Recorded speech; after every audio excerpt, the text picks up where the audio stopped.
This is the Outlap F1 podcast featuring America's own Cody, Andy, and Deanna. Your one-stop shop for Formula One news, insights, race previews, and reviews. Join us on the Outlap.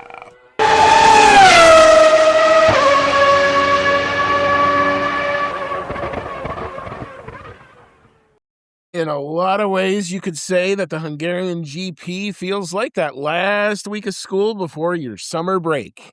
And if the energy is all pent up and from my gathering of the F1 social media circus the last couple days, I think it's pent up. Let's go racing. That's the best cure for all of it. Welcome on in. We're glad you're here. This is season 8, episode number 17. It's our 2026 Hungarian GP preview show. You've got Andy. I'm along with Cody tonight. And yeah, we're going to talk about the Hungarian GP, the last one before the break. Cody, how's it hanging, my friend? It's going pretty well. I would say this is a little different than summer break for school, because summer break for school used to make me very happy. Summer break for Formula One makes me kind of sad, but I'm hoping it will make Fernando Alonso a little happy that the things are where they're at. And Hungarian GP is a pretty cool one. Finish off the first half of the season on. So let's hope it's a good one. Yeah, the hope behind the garage door at Aston Martin is that he's going to get a brand new car. So we're going to talk about it. It's going to go 2 seconds faster and still be 3 seconds slower than everyone else. So we're going to talk about the details of what we know about the Aston Martin updates in just a little bit. If you have found our lovely show, and you can tell it's a little bit later than the day that we're recording, we're a little punch drunk, so apologies for that. You can find us on X, Instagram, Discord, Reddit, and of course here on YouTube at Outlap F1 Podcast is the handle for all that. If you enjoy what you're hearing, and you like what sometimes when we put videos out, what we're seeing, do us a solid, click the like or subscribe button on YouTube. That helps us out a lot. Click that 5-star review button if you're on your favorite podcasting app, Apple Podcast or Spotify, and tell a friend that you like the show as well. We're trying to get some bump up in the numbers, as we always like to do. You can email the show, whatever your opinions on F1, our show, whatever you'd like. outlapf1@gmail.com would get your thoughts to us. Thank you so much to Outlap F1 Nation. You all know the names by now, but these are great people. Dean Warwick, Yuri Dolchester, Paul Weaver, Quentin Warden, Kevin Kelly, Regan Stanzik, Timothy Brown, Jonathan Scott, Rachel Fleming, Dave Doherty, and Brandon Bowler. If you'd like to become a member of that esteemed list, get the shout out at the beginning of every episode and interact with us as you'd like to. We are in the midst of the European season. You need coffee. Lord only knows these sessions come at us early in the morning. So we have a link just for that. It's called buymeacoffee.com/outlapf1. If you'd like to donate to the show, we would be most grateful if you'd like to do that. We're just always just glad you're listening. You don't have to do that if you don't want to, but if you did, we'd be eternally grateful, and we will shout you out for it. All right. Well, not a whole ton of news, considering basically the big thing in the F1 circus is they packed up from Spa and moved everything over to Hungary. But as I mentioned before, Fernando Alonso and Lance Stroll are the covers are about to come off. Tomorrow we will see what it looks like when Aston Martin debuts. It's totally new, hopefully faster. It feels like Judgment Day for the whole team, really, because they've put all their eggs into this basket. From everything that I have read, and I've tried to read, I've tried to be across the board, and I've read a lot of things on this update package. The consensus seems to be that they're going to be at least 2 seconds faster, possibly 2.5. And if this thing works really well, it'll be 3 seconds. That's a significant amount of time in Formula One, except I would tell you that their delta to pole time in the last race was 4.5 seconds. Well, does it at least make the rest of this year palatable for Aston Martin? We're going to see if Adrian Newey's the real aerodynamic genius. And we all know he is. He's always has been. It's just, can he do it with this set of regs? Cody, what is your take on all of this? I do think it's a little funny to think that, wow, they're going to pick up, 2 to 3 seconds. That seems like a whopping amount of time. But like you said, they're so far off the pace that a gain of 2.5 seconds puts them right on par with the rest of the back of the field. So at least hopefully by the end of this, they'll be actually racing against, say, the Cadillacs or the Haas or the Williams or something like that. And, it's kind of sad that some of those guys are actually that far back as well. But at least it will make Aston Martin less of a joke. They've been so far off the pace this year. It's pretty ridiculous. They have not been in any sort of contention, even at the back of the field for the most part. And if they want to keep Fernando Alonso in that car beyond this year, they really have to have some kind of proof that they are making big gains and they can get competitive within the next couple of seasons. I do really hope that they're able to pick it up because we had such high hopes for Aston Martin going into this season, and we were all very, very disappointed. We thought it was going to be, some kind of dream team between Fernando Alonso and Adrian Newey and all of the bankroll of the Stroll family. So it just hasn't turned out that way quite yet. So we're hoping that maybe we'll get to see some of the fruits of that labor and see what that team actually might be in store for over the next couple of seasons. I would really hope to see Fernando Alonso stick around in the sport a few more years, and something tells me that if he isn't going to make it at Aston Martin, he's probably just going to throw in the towel. So, yeah, fingers crossed that this car is significantly faster. Yeah, the underlying burbles are already about kind of what when Fernando retired the last time, he made it clear it wasn't. He tried to make it clear. He tried to be a really good teammate and basically say it wasn't so much about this car, it was about his lack of love for Formula One. And I'm already kind of reading that's going to be the same thing. He's definitely not a fan, at least early on, of these regulations. Now there's a lot of drivers who are not fans of these regulations. And I think over the course of the last week, a lot of them have spoken out and we've piled on just as much as they have about it. Fact of the matter, these are the regs we got. They've already intervened and done what they can, and they've already agreed that they're going to change it for next year. So they're already trying to mitigate things to try to make it better moving forward. But I do think that when you're a two-time world champion and you're trying to ride off into the sunset the way you want to on your own terms, and you're stuck again in the back, and nothing is working. And what I think this, at least in the from all the reporting that I've read, it really just shows how dysfunctional Aston Martin has been up until this point. Like, they really hadn't had the spotlight shown on them because, they were in the back and nobody really cared. And now that they're coming back to relevance, or at least we hope, it's kind of shown just how bad it has really gotten. So let's hope that this thing works as expected, that they can at least drive the car and feel like Formula One drivers again. If they're actually racing with a Cadillac, a Haas, and maybe even a Williams, that would be a huge win because that's even before the Honda update comes in, which is supposed to be in Zandvoort. This is a two-phased attack. This is the Aero update, and you're going to see the update package, the whole thing basically go a page and a half at least. I can only imagine when the show and tell report comes out, it's going to be very, very long.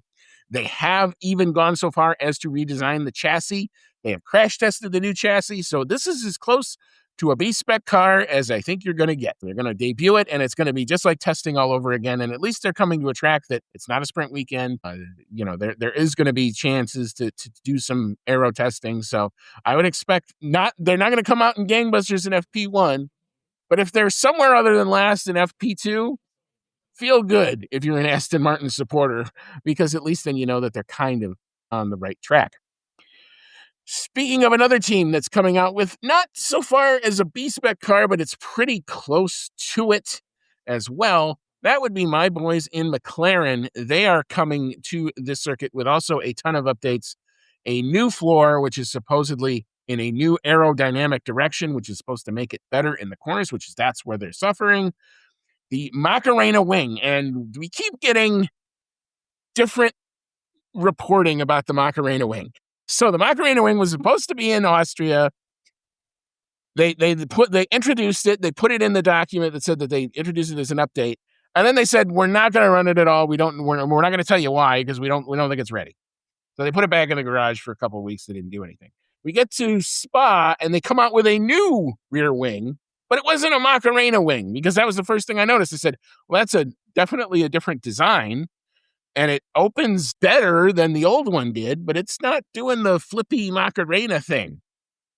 Well, at long last, this is attempt number 3. I finally believe I can say we're going to at least see, for one session, the Macarena wing on a McLaren car and see if it flips upside down like it's supposed to. Let's see what happens. They've only said they're going to run it for FP1 and then they're going to put it back into the pool of what they want to do.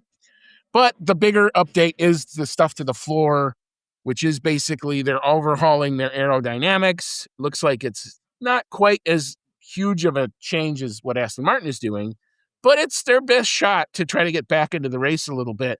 To hopefully, their plan is to want to be winning races at some point this season. So I'm cautiously optimistic, like I always am. Let's see what happens. But yeah, Cody, what's your thought on it? I am pretty optimistic because McLaren has shown over a lot of the previous seasons that they rock the mid-season upgrades. You only have to go back to, 2023, where they started off, like really awful, and they made some upgrades and they started being more competitive. And then 2024 it was even more stark than that. They went from being kind of towards the middle of the pack to being a race-winning car, and then within that same season they became the constructors champions. So they are really good at mid-season development.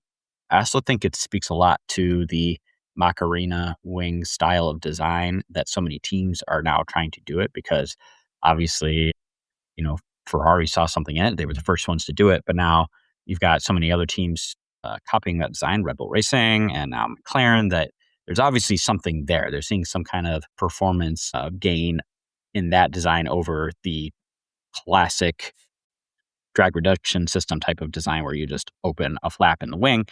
So there's something there and they're trying to exploit it. They're just trying to make sure that they get it right. So I can't really blame them for putting it off.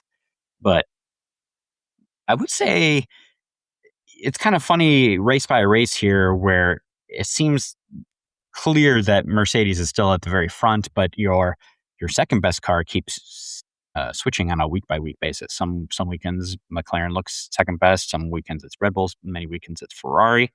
So I'm pretty hopeful here that some good upgrades to the McLaren will put them more in the competitive order and more in competition for race wins, kind of like they were in Japan. But we'll just have to wait and see how everything works.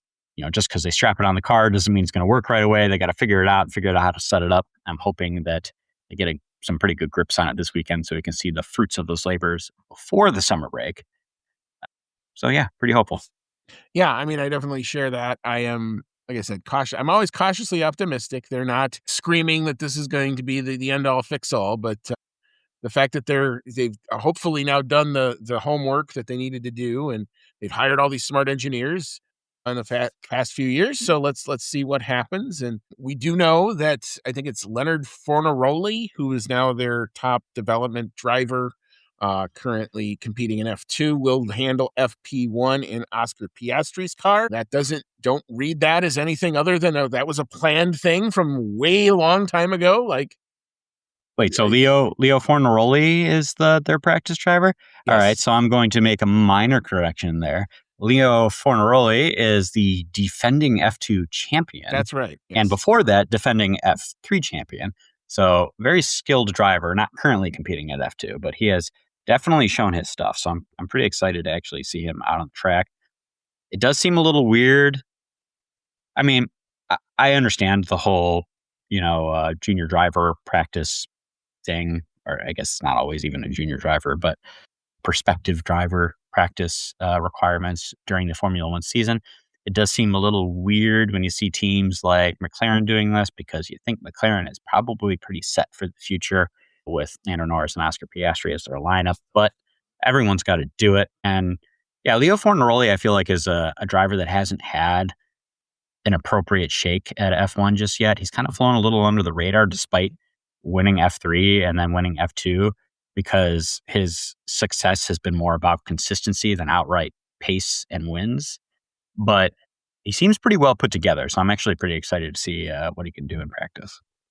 Yeah, again, I was just trying to research that, but I'm pretty sure that that's what the McLaren blurb that I read in their preview was all going to be about. He was going to get the FP1 drive. The last time they did a rookie test, it was Lando Norris that sat out for FP1, and I think that was in Austria. So Again, Alex Dunn, maybe? yeah. No, that was last year, but I can't remember who right.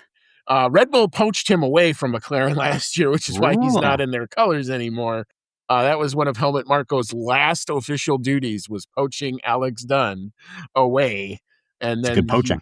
it was definitely a good job of poaching. After it came out, I was like, oh, that was interesting, because it was a very odd press release. It just kind of came out that just said McLaren is not going to stand in his way. He wants to go to other places. We're not going to stop him, so he's free to go. And then he got picked up it was a Red Bull junior team, and now he's in that camp as well. But also leading into that, there's several other drivers who will be missing FP1 as well, including Franco Colapinto and Ali Behrman. They will all give way to younger drivers on Friday morning. Last little bit, speaking of Macarena wings, Red Bull are looking to bring theirs back. It looked like it made a quick little interlude of not being on a car last week in Belgium, but it didn't appear to adversely affect Max Verstappen. According to Red Bull's chief technical officer, they believe they have isolated the problem that was causing the Max Verstappen car to spin out, or the actuator to not go back into normal position when they would get to a corner. So it looks like we will see that Macarena wing. So that'll be three of the top teams, all with the same spec of wing. Cody, are you more enthused that Max will have the full wing and able to hopefully make the best of it? I'll take any performance gains that they can get, and it gives me a little bit of good feeling that they took it off the car for a race weekend while they were trying to figure out what exactly was wrong, because it did seemingly cause incidents for Max Verstappen 2 consecutive race weekends. So hoping they figured that out and it's going to work properly. As I said before, a lot of teams are apparently seeing some type of benefit from using this type of wing design. I've heard a lot of things about that. It has to do with like detaching and reattaching airflow, that the way that the wing moves actually causes better functionality with the airflow through its movement, which is really, really cool. So I'm hoping that whatever the problem was before, that they worked it out and we can go back to seeing Max finish in second place and, maybe competing for wins, please. Well, we shall see. This is not going to be, there are, when we get to our track facts, there are going to be a number of straight mode zones. So if you have one of those wings, this would be a good place to trial it out. Not historically a good Max Verstappen track, though, so I'm tempering my expectations a little bit. All right. Well, I guess we'll just dive right in. We will set up the track facts brought to us by the good folks at Pirelli Motorsport. Cody, tell us about the Hungaroring. All right, so this weekend, Formula One heads to Hungary to race around the Hungaroring track located in, I'm trying my best here, at Magyarország, Hungary. Number of laps for the Grand Prix is 70, and the length of the circuit is 4.381 kilometers. That's 2.72 miles. And the tire selection from Pirelli for this race is going to be the C3, C4, and C5 tire compounds.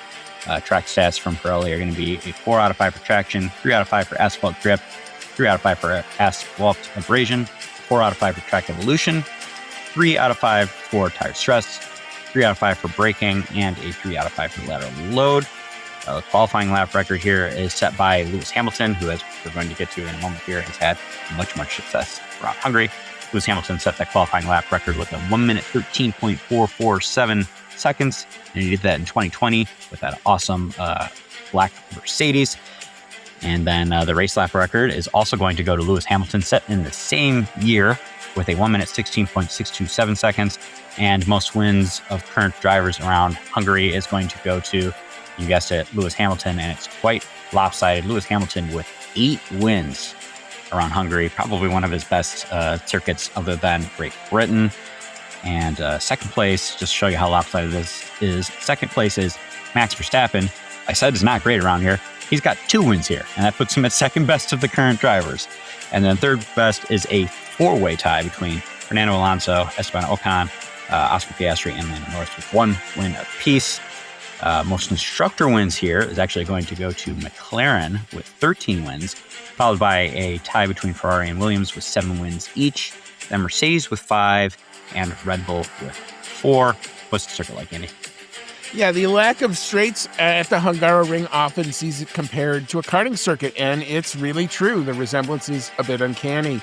With several series of corners to string together, teams opt for Monaco levels of downforce with a well-sorted chassis tending to be rewarded over horsepower given the short straights on offer. It's a challenge many of the drivers relish. However, finding a good rhythm is key to setting fast lap times. As I mentioned, we have 4 straight mode zones. But here's the good news, folks. This should be an energy-rich track. We will not have any mitigation on qualifying. The full amount of battery is going to be at the driver's deployment. We should not have to talk about super clipping or any of that stuff. It should look like a Formula race. God dang it. And that's what we're here for. As for your weather, on Saturday, it's going to be warm, but doesn't look like we're going to see a whole lot of chances for rain. On Saturday, a few clouds from time to time, very warm, high of 83 degrees, winds out of the southwest, 5 to 10, a scant 2% chance of rain.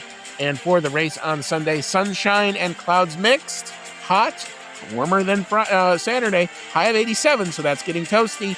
Winds out of the south at 10 to 15 miles per hour, so maybe more affected by wind more than anything. A scant 14% chance of rain on Sunday. All right. Well, we are going to take our official break here. We'll stop, we'll re-rack, and then we're going to tell you what we think is going to happen over the course of the weekend. It's our last one before the break. We're going to take our shot at the predictions. Come on back. You will not want to miss it. You are listening to the Outlap F1 podcast, and we'll be right back after this quick pit stop.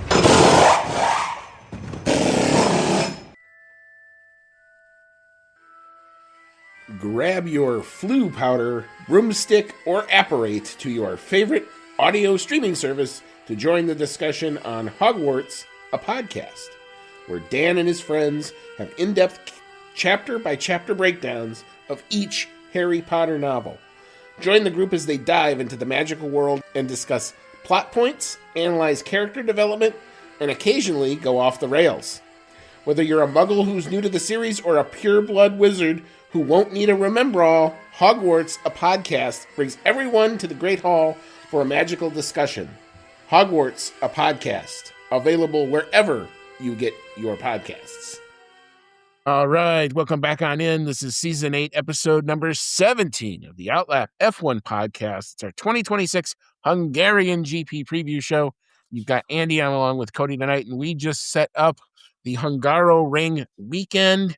Looks like it's going to be pretty darn fun. The best part is no mention of energy deployment, hopefully the entire weekend. We just need to focus on cars. And it's kind of coming at a point where I think Formula One as a sport needs a weekend that just has no talk of that. There's been enough talk of it. I'm kind of done with it. Mm-hmm. So let's focus in on what we think is going to happen. Let's have some fun. It's our prediction segment. We will start with the pole sitter. The 2025 pole sitter was Charles Leclerc. Let's not forget that. Even though the McLarens were dominant for a lot of that race, Charles Leclerc was the one who came up and set the pole and was a pain in the butt for a long time before fading late. Does he repeat? Does Mr. Saturday come back and repeat in what you'd have to think is a pretty good circuit for Ferrari? Cody, what's your thought?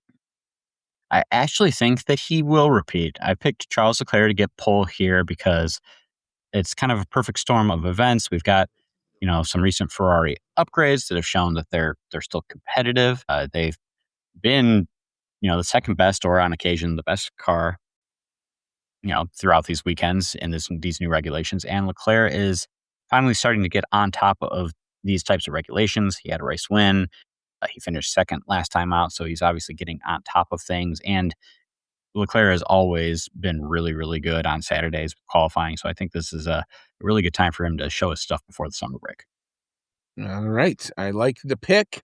However, you taught me last week that I shouldn't do stuff like this. So I'm going to go back and take a page out of your book and say right now we're in Kimi Antonelli's world and we're all just happy to be living in it. And it's his pole position until somebody yanks it from him. I don't see anything about how this track lays out that's going to tell me it's not going to be another Kimi Antonelli show. So I'm going to go with Kimi Antonelli to take the pole. And maybe that's a cop-out, but we'll see who's right on I don't Saturday. think you can go wrong with that.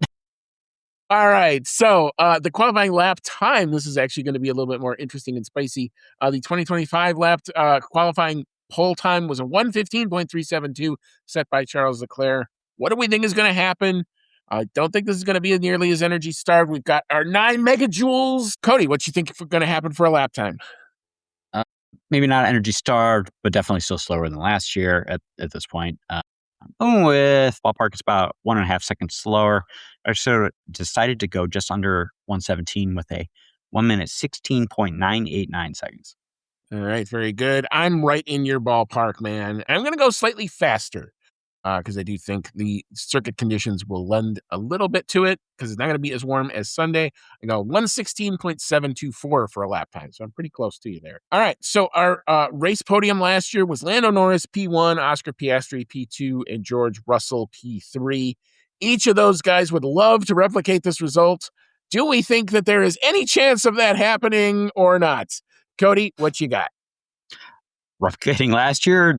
No, I really hate to break it to you, man, but I don't think McLaren is going to be quite there just yet. I also think that even if he's not on pole, Antonelli has shown that he's had really, really good race pace no matter what.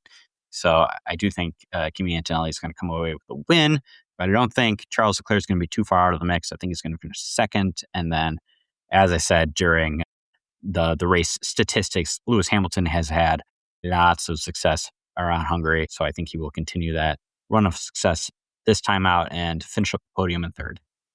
All right, very good. I do have an agreement with you on one thing. I do think Kimi Antonelli is going to probably win the race. It's probably his. It's his until somebody I can tell takes it from him. The question is going to be what happens with second and third place. I do think there will be a Ferrari definitely in the mix, although I do think it's going to be Lewis Hamilton because he definitely loves this track. As you can tell when we did our track facts, he's got more wins here than anybody on the current grid. No matter the formula, he seems to go well, and he likes this formula, so that bodes well for him. I am going to do a little bit of a fanboy here, and I'm going to say Lando Norris to come home in P3. I'm hoping that upgrade works, puts him up there. No more engine penalties for Lando. Updated engine, updated floor. Let's go. Let's hope the champ can have a good weekend. All right. So for fastest lap and the driver, the 2025 fastest lap and driver was set by George Russell, and his lap time was a 1:19.409. Cody, what you got for fastest lap time, and who do you have doing it? I populating my who we got doing it just now, last minute. I did put it in for, again, roughly about a second and a half, a little more than a second and a half slower than last year's time. And so I've got a 1 minute 21.103 seconds, and I've got Kimi Antonelli doing that on his road to victory. All right. I made a pick, and then I quickly pivoted and picked the other Ferrari to get the lap time. I'm going to say Lewis Hamilton does it with a 1:21.304. There, I'm locked in. Can no longer make any changes there. All right, so for bonus picks, we've selected P5, P7, and P11. It's a good cross-section of the points and the non-point finisher. The unenviable task of picking the first guy out of the points. This is sometimes harder than it looks. I'll go first here. For P5, I'm going to say it's going to be Oscar Piastri. I've got P7 as Isaac Hadjar because I think solid finish, but I don't know how he's going to get a whole lot more forward, but he may qualify. I've been out qualifying where I would have put him most of the year, but I'm going to say P7 for here. I've got Franco Colapinto just missing out on the points in P11 here. Cody, what you got? I've got some guys in similar positions. I unfortunately have Max Verstappen in 5th place, and that's mostly because I really think that the Mercedes and Ferraris are going to be more successful here, and George Russell has to stop having a poor run of luck at some point. We know he's a good driver, so I feel like he's going to be more in the mix at the front there, which is going to leave Verstappen a little out to dry. So I've got Verstappen in 5th. I've got Oscar Piastri in 7th, just because I'm not so confident on the McLaren upgrades just yet. We haven't seen how they look. They're going to be still figuring things out. And then I've actually got the other Alpine driver, Pierre Gasly, just missing out on the points in 11th place. All right, very good. And for our prop bet, I know this is a carryover from a couple years ago, but it's worth asking the question because sometimes this is a track where we have seen teammates and teammate issues and team radio all go crazy. Do we see teammates potentially collide with one another on Sunday? Can be any team. Wouldn't it be ironic if it's the Aston Martins? They finally go racing, and then like Stroll cuts across Alonso. No, Rachel Fleming's going to slap me from across the pond if I crucify predict Lance that. Stroll if that happens. No. We don't want, and I don't want to see it. I'm predicting no, because I think everybody wants to keep their cars intact for the summer break. But sometimes the last race before the break can get a little spicy. But Cody, what's your thought? I also went with no, just because I think everyone's going to want to go into the summer break with, good feelings, and they're not going to want to risk too much. If anything, I would think it would probably be the Mercedes if Russell's on the pace. We saw a little bit of how that might look in Canada, and honestly, at Canada, I thought Russell was looking like the better driver. Antonelli was fast, but very, very scrappy in wheel to wheel. So if it does happen and they're close together, it might be between the two of them. But, they really, other than that race, they really haven't, been too close to each other on track most of the time. And, for the Ferraris, we've seen a lot of Leclerc versus Hamilton. That's been really, really exciting. But they've been pretty fair to each other, I would say. So, yeah, really, I'm thinking that we're not going to see anything cataclysmic, no teammate collisions. Yeah, I mean, since Russell and Antonelli went at each other like that, we haven't seen Russell get back to that spot yet. So if he's up there, be desperate he did to win make in something Austria, happen. so he has been true. there. That's true. Yeah. That's true. But they haven't been there at the same time just yet. Right. We missed that by like 2 laps. That's right. Kimi was coming. He just didn't get there. All right. So when and where can we hopefully watch all of the F1 this weekend? It is early risers if you're in the United States. FP1 kicks off 7:30 a.m. Eastern, standard European times across the board here. FP2 Friday at 11 a.m. Eastern. FP3 Saturday 6:30 a.m. Eastern. Really early as the sun's coming up for me here. Qualifying kicks off at 10 a.m. Eastern, 9 a.m. Central, and the race on Sunday, 9 a.m. Eastern, 8 a.m. Central. A 6 a.m. wake up if you are one of our listeners on the West Coast. So keep being the troopers that you are and catch the race live. It is definitely, in my opinion, the way to consume it. And then, of course, it's Apple TV or F1 TV, but you need to have Apple TV to get F1 TV if you are in the USA. All right. Well, we are all set to go. I always like this track. It always is one of those sneaky ones that sometimes gives you just some really great stuff to talk about. Hopefully we don't finish the recording and publish it and have big driver movement, but Lord only knows what happens over the course of the break. If anything does, we will break in with an emergency pod if there is big news, or my guess is there won't be much of anything, or other than maybe Esteban Ocon looking for a job. But we'll see what happens with all of that over the course of the weekend. So stay tuned to our social media channels. I will do my best to do a live quali feed on Saturday, and then we'll take you through the race on Sunday. We'll be back hopefully on Sunday night to recap this weekend. Cody, any final thoughts before we head into the weekend? Just I'm excited to watch this race. I've described Hungary before as a sleeper hit. I don't know that it's many people's favorite Grand Prix, but it does and has delivered many very exciting races before. A lot of first wins for drivers and the like. So I'm excited to see what it has in store for these regulations. And I will be up and watching it. All right, sounds good. I will be as well. So until then, we'll talk to you on Sunday. And until then, keep safe, everybody. Crazy world. We all know that. And as always, may all your laps be fast.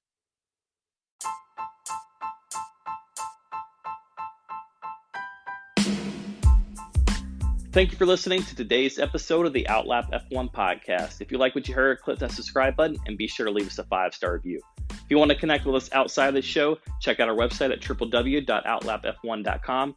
Find us on Twitter and Instagram at outlapf1 podcast, or email us at chatnow@outlapf1.com. As always, thank you so much for your support, and we'll see you on the next one.